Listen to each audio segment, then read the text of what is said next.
milliard de smartphones ont été vendus l'année dernière et l'ascension pourrait bien continuer. De nouveaux modèles ont été dévoilés au Salon mondial du mobile à Barcelone.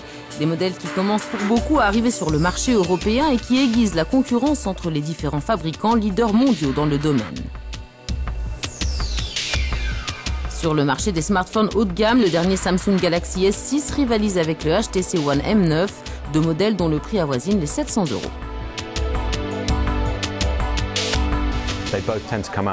Ces deux modèles ont tendance à sortir à peu près exactement à la même période de l'année. Leurs divers dispositifs au fil des ans a toujours été en compétition et je pense que cette année cela va être encore plus rude. Car Samsung, qui est traditionnellement dans une position dominante, s'est affaibli l'année dernière. Nombreux sont ceux qui ont trouvé le HTC One M8, le prédécesseur du M9, meilleur. Du coup, maintenant Samsung veut regagner du terrain. Les Galaxy S6 et S6 Edge sont les dernières technologies développées par le géant sud-coréen. L'écran du Samsung Galaxy S6 Edge propose de nouvelles fonctions avec ses bords incurvés qui permettent un accès rapide aux contacts favoris. À noter aussi la mise à jour Lollipop et un chargeur sans fil plus pratique. Ce que vous remarquez en premier pour Samsung, c'est que le plastique a laissé sa place au verre et à l'aluminium, ce qui a toujours été un peu la pierre d'achoppement de certains critiques quand ils analysaient le dispositif Samsung. Là, c'est bien mieux, c'est un écran 2K incroyable. On ne distingue plus les pixels du tout, même en regardant de très près.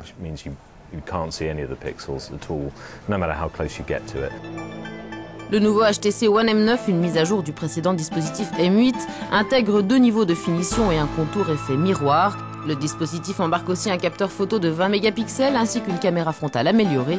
Le nouveau HTC One M9 est également équipé de HTC Boom Sound avec Dolby Audio. HTC s'accroche à une formule qui a fait ses preuves. Il a adapté une chose, l'appareil photo. Le M8 avait reçu un bon accueil des critiques, malgré la technologie qu'ils ont appelée Ultra Pixel, et qui est basiquement un pixel de plus grande taille, mais une moins bonne résolution. Donc un appareil 4 mégapixels sur le HTC devrait rivaliser contre les 16 mégapixels d'appareils comme le Galaxy Samsung S5. Cette fois-ci, ils ont mis au point un appareil photo 21 mégapixels et se sont lancés dans la compétition mégapixels, ce qui n'est pas forcément intelligent, même si cela a donné naissance à un meilleur appareil photo que celui que proposait le HTC One M8. Mais le gagnant pourrait être finalement le Motorola Nexus 6. Premier avantage, son prix, environ 500 €, et un écran plus grand que le HTC. Le Nexus 6 est alimenté par la puce du système Snapdragon 805, le joyau de la couronne de 32 bits de Qualcomm. Avec seulement 13 mégapixels, l'appareil photo du Nexus 6 est moins puissant que celui du HTC et des smartphones Samsung, mais il reste très performant. Et Apple, dans tout ça, la marque à la pomme n'était pas présente au Salon mondial du mobile à Barcelone, mais elle n'est pas en reste question nouvelle technologie. Voici l'Apple Watch connecté, la nouvelle montre d'Apple. 18 heures d'autonomie, un beau produit, mais qui, selon les spécialistes, ne devrait pas trop influencer le marché. On peut certainement dire que l'Apple Watch va donner envie aux gens de regarder les appareils Apple comme les iPhones d'encore plus près. La marque n'a pas besoin de ça car ses produits sont déjà très populaires. Mais au final, les gens ne vont pas se dire j'achète soit une montre, soit un iPhone. Ils vont certainement vouloir acheter les deux. Selon le cabinet d'études américain Gartner, Apple a battu des records en termes de chiffres dépassant la barre des 74 milliards de dollars sur le premier trimestre 2015.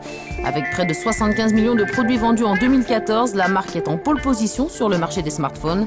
Android resterait cependant le système d'exploitation mobile préféré des consommateurs.